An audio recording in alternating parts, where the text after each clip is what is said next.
Hello and welcome to Back to Basics for squats. We're gonna hit a bunch of different squat forms, show you a bunch of different options. I'm gonna show you options to add weight. I actually just did the class and forgot to hit record, so this is my second time doing it. So I'm gonna be taking it a little bit easy, but yeah. So we're gonna start off with just a basic warm up. So you're gonna stand feet about hip distance apart, pull one knee in, taking it out to the side, and alternate right here. Boo, stole my little bench. Yeah, didn't realize it until tried to stop the video, and then I started a new video, and I was like, no. So technology, so fun. And you're gonna take the leg out to the side and back to center, out to the side and back to center.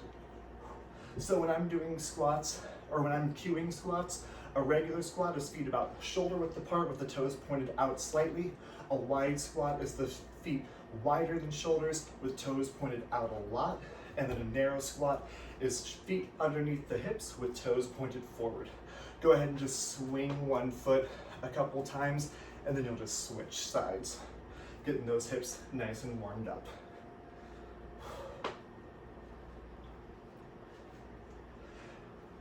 And I'm going to cue a few things that are super important with squats, but the articulation of it's really hard, especially like through a video. So if you don't understand it, you can Google some different types of squat forms and see if someone else maybe words it in a way that makes more sense, or contact me and I can try and reword it. But I feel like I've done the best I can with it, so we'll see. 3, 2, 1. Go ahead and find some place to sit down. Boo Bag stole my spot. Can I have this bench, please? Here's a nice comfy blanket for you.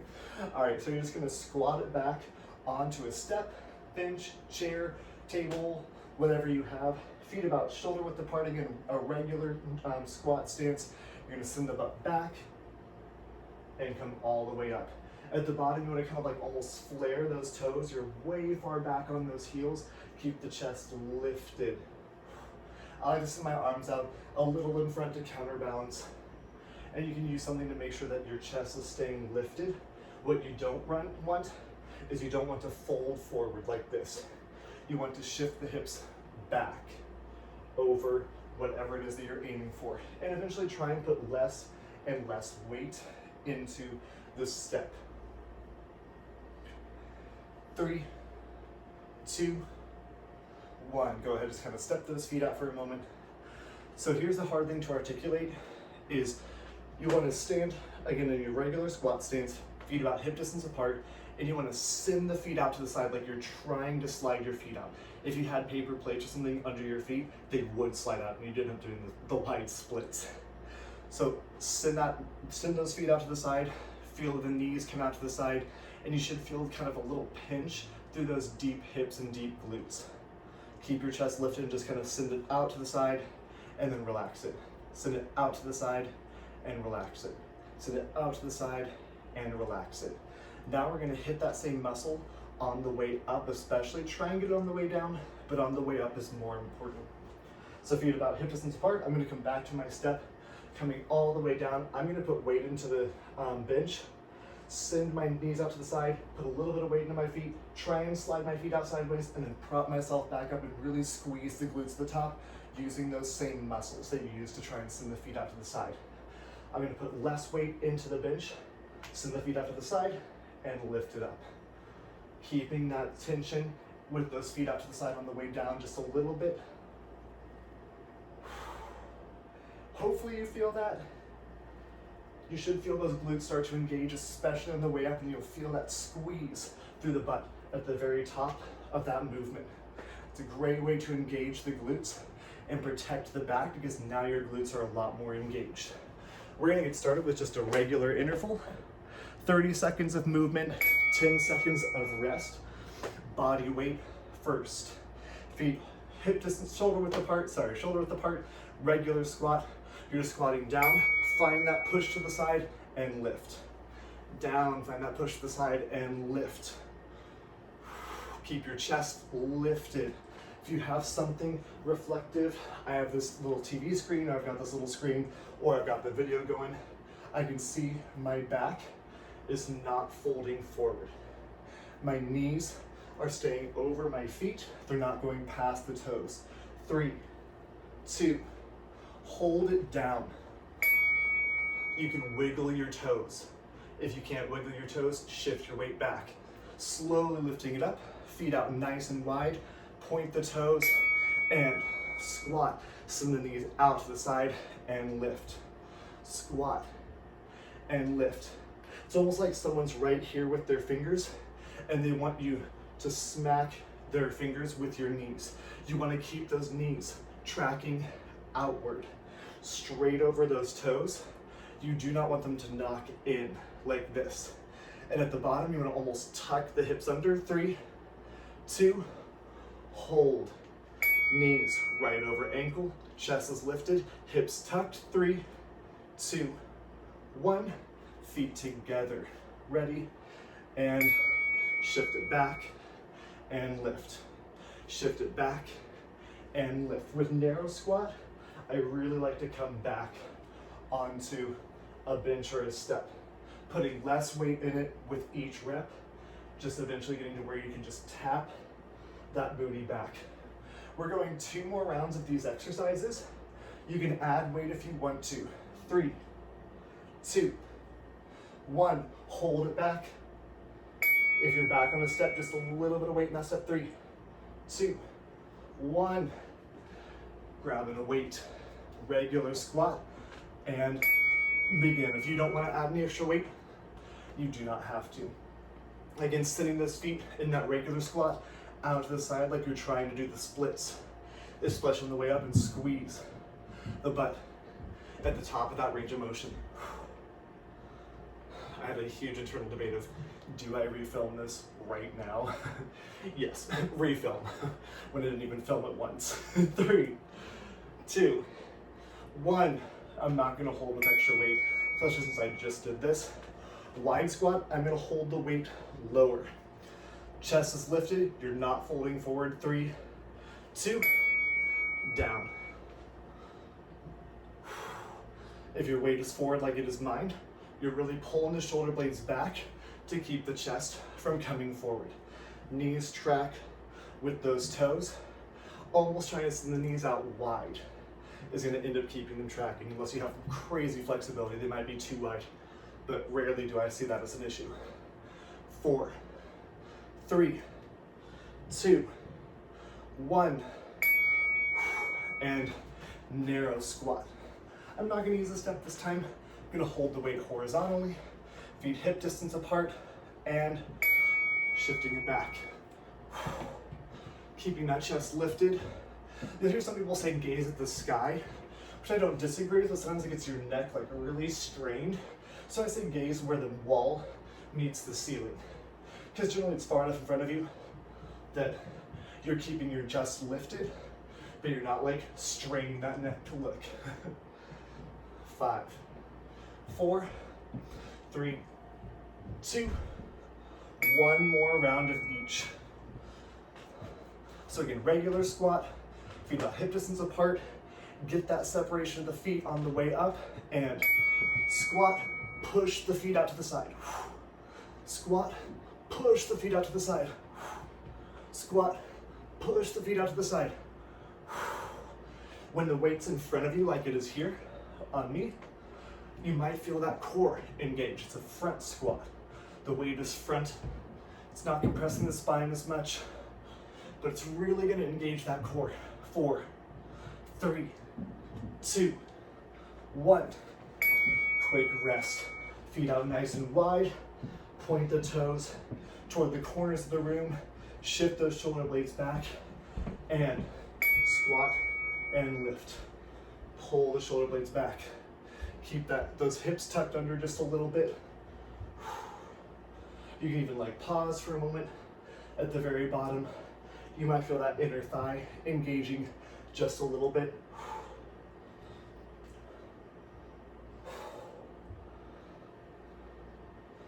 5, 4, 3, 2, 1.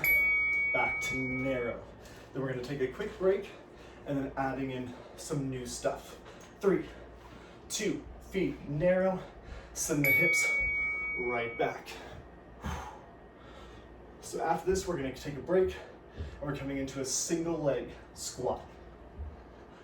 One of the bad things about being human is we have a dominant and a non-dominant side. Doing squats can actually exacerbate muscular imbalances because you tend to favor one side. 4, 3, 2, 1, and rest. So a single leg squat is a way for your body to kind of work each side independent of the other. On time intervals, I like to start with my dominant leg to allow my non-dominant leg to rest so it can really go all out. But if you're counting reps, go with your non-dominant leg and then match it with your dominant leg. So I'm going to start on my right leg. You've got some time. We're just going to stand 3 to 6 inches away from whatever it is that you're aiming for, sending the butt straight back, sitting all the way down, coming back up, and eventually putting less and less weight into that behind you. 30 seconds on your dominant leg, or whichever one you feel like starting with. Starting in 4, 3, 2, 1. Sending it back. Keep your knee tracking straight forward. Try not to let it go to one side or the other. Balance, I know, might make that a little bit difficult, but really focus on having that knee track. You're on your heel. You can flare the toes at the bottom. You're trying to put as little weight in. Even if you're sitting back, you still have weight in the heel of the foot. You're still holding yourself off. 3, 2, 1. And lift it up. Switching to the opposite leg. I'm going to show you something else after this that's a little bit more challenging. 3, 2, 1. So options also for arms. I like to counterbalance right here, holding the arms out in front. But when you hold the arms out in front, you can't get momentum. If you find that you're kind of getting stuck at the bottom, use the arms, pull the elbows back, and use them to help bring yourself up. If you don't need it, don't do it because it will reduce the work that your legs are working. But if you're working up to that single leg squat, it can help you build the strength. 3, 2, 1. If you want more of a challenge, on your dominant leg again, either the same thing or come all the way down, place your hand behind you, come all the way up. Ready? Begin. I like to grab my other foot. I don't know why, but I just like to do that. So this can help you build up the strength and flexibility to get down and all the way back up, kind of pushing with your hand. Then eventually you can try it without using that hand. Not quite there yet, and that's okay. 5, 4, 3, 2, 1. Switching sides. Again, you can be on the bench. You can be regular. 3, 2, 1. Opposite leg. Ooh. I can tell when I switch to my non-dominant side because I feel a lot less coordinated and comfortable doing this. Ooh, I almost did it. That's where I kind of get stuck at the bottom, so I have to use my hand to prop myself back up. But again, that's how you work up to it. 5, 4, 3, 2, 1. Quick rest. So we're gonna hit some kind of range of motion and some accessory muscles. So what I want you to do is regular squat, body weight. You're gonna come down as low as you can, come right back up. Come down as low as you can, right back up. Now that we've gone through the movement, maybe not through that full range of motion, we're gonna try and hit your body's full range of motion. We're gonna add some movements to this, but for the 10 seconds in between, we're gonna be in this nice deep squat. 3, 2, hold this nice deep squat. We're gonna do a squat with a side leg lift. In 4, 3, 2, 1. Bring it up, side leg lift, and then switch sides. This is not speed. This is control. Find that separation of the feet on the way up. Feel free to take a moment to center those feet. Make sure that they're where you want them to be since we've lifted one foot off the ground. Body weight not as important, but let's get in the habit of always being in good form. Get ready for that hold. 3, 2, 1, hold it down. Again, deep squat, you're back on the heels as low as you feel comfortable. When we come up, squat knee to opposite elbow. 3, 2, bring it up, knee to opposite elbow.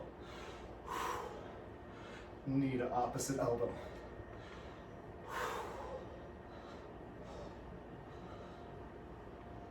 Down as low as you feel comfortable.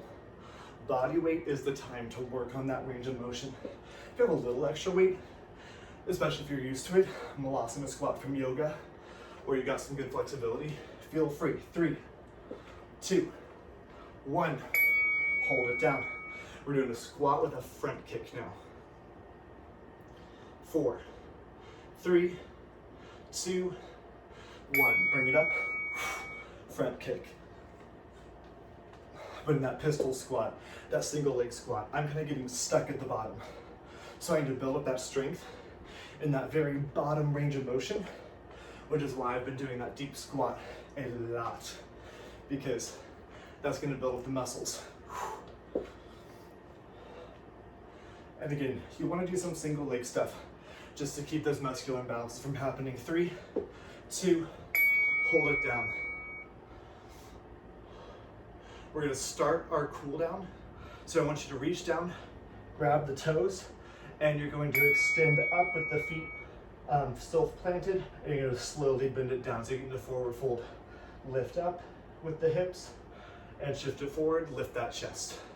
Send that butt to the sky, send that heart to the sky. So you're trying to hit that nice range of motion. This is a really good warm up too, but we are doing enough easier stuff at the start. If you're going to jump right into some of those deep squats or single leg squats, this is a better warm up. 3, 2, bring it up nice and slow. We're just going to stretch one quad out at a time, quad and hip. 3, 2, grab a foot, pull it back to the glute, keep the chest lifted, push the hips forward. So squat, a lot of quad work, a lot of glute work, as well as some back extension too. If you feel it in your back, it's okay. Try and know that difference between like feeling it and it's working and feeling it and it's straining. Difference between straining and working, very important. When in doubt, if you feel it in your low back, drop the weight or change your form. Cross that foot over the knee, keeping the chest lifted. Bend whichever foot is on the ground. Maybe gently push that knee down or forward fold over that leg. Whichever leg is crossed, actively try to relax it. Sometimes you might tense it up. Really, really, really try and relax it. So if you feel any strain in the low back, that generally means that you're folding forward too much.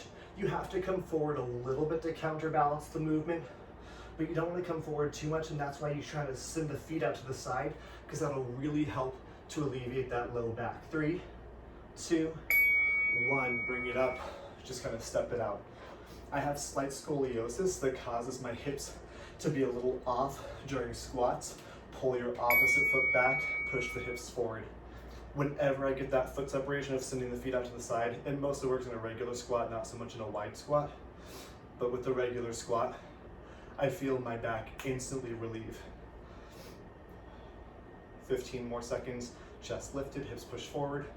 We're gonna cross that foot, and then we're done. For the second time for me. Like, I was gonna film something else today, and I'm like, that might not happen. 3, 2, 1. Cross that foot over the knee. Chest is lifted and sink down just a little bit.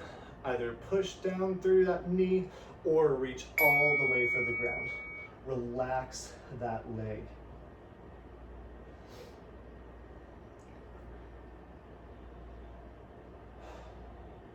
Remember to always listen to your body, always listen to your body's range of motion, whatever your knees, hips, ankle, back are telling you.